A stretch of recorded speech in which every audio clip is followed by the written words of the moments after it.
ভবনের মাঝখানে একটা সেফটি ডিস্টেন্স যেটা সেটব্যাক থাকার কথা যদি থাকতো, তাহলে সেই ইট বা অন্য কিছু যেটা ফিক্সচার পড়েছে সেটা তো তার মাথায় পড়ার কথা নয়, ফাঁকা জায়গায় পড়ার কথা। সারা বাংলাদেশের তো আসলে প্ল্যান নাই, এই জন্য ন্যাশনাল ফিজিক্যাল প্ল্যান যদি আপনারা যেটা উদ্যোগ নিয়েছেন, ন্যাশনাল স্পেশাল প্ল্যান,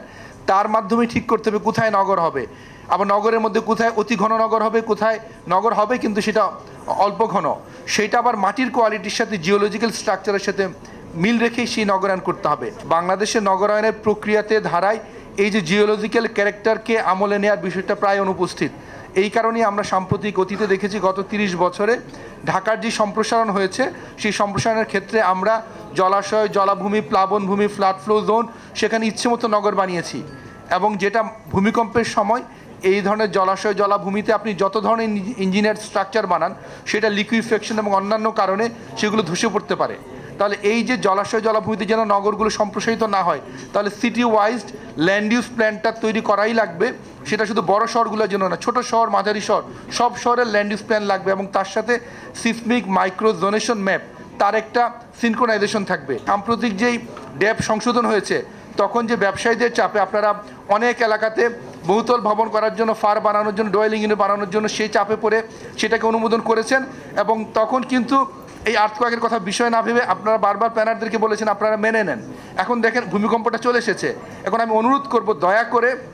আপনাদের কাছে সিসমিক মাইক্রোজোনেশন ম্যাপ আছে, তার সাথে ড্যাপের ল্যান্ড ইউজ প্ল্যান এবং সেখানে কোথায় কী ধরনের ভবন হবে, ফার হবে, এটাকে সিনক্রোনাইজ করার আগে ড্যাপের গ্যাজেট করাটা বন্ধ করেন। ভূমিকম্পের প্রকোপ বেশি, এটা আমাদের নগরবাসীরা যারা 10 তলা, 12 তলা, 14 তলাতে ছিল তারা বুঝে গিয়েছেন, এবং এটা হচ্ছে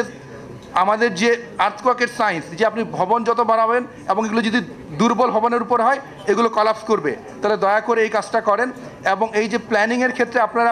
বারবার আমরা বলেছি যে আপনারা যখন উঁচু ভবন বানান তখন বিল্ডিংয়ের সেটব্যাকটা যেন পর্যাপ্ত থাকে, যেন একটা ভবনের সাথে একটা ভবনের সিগনিফিকেন্ট দূরত্ব থাকে, এবং তার যে বৈজ্ঞানিক ভিত্তি সেটা কিন্তু আমরা প্ল্যানার্স ইনস্টিটিউট থেকে দিয়েছি, যে দুটো বড় ভবনের ভিতরে কৌণিক দূরত্ব কতটুকু থাকলে একটা ভবন আরেকটা ভবনের সাথে ঝুঁকিপূর্ণ না। এগুলোতে আমাদের যে বিদ্যমান যে ইমারত বিধিমালা, এই সাইনগুলো অনুপস্থিত, এবং এই কারণে আপনারা দেখেছেন পুরান ঢাকাতে একটা ভবনের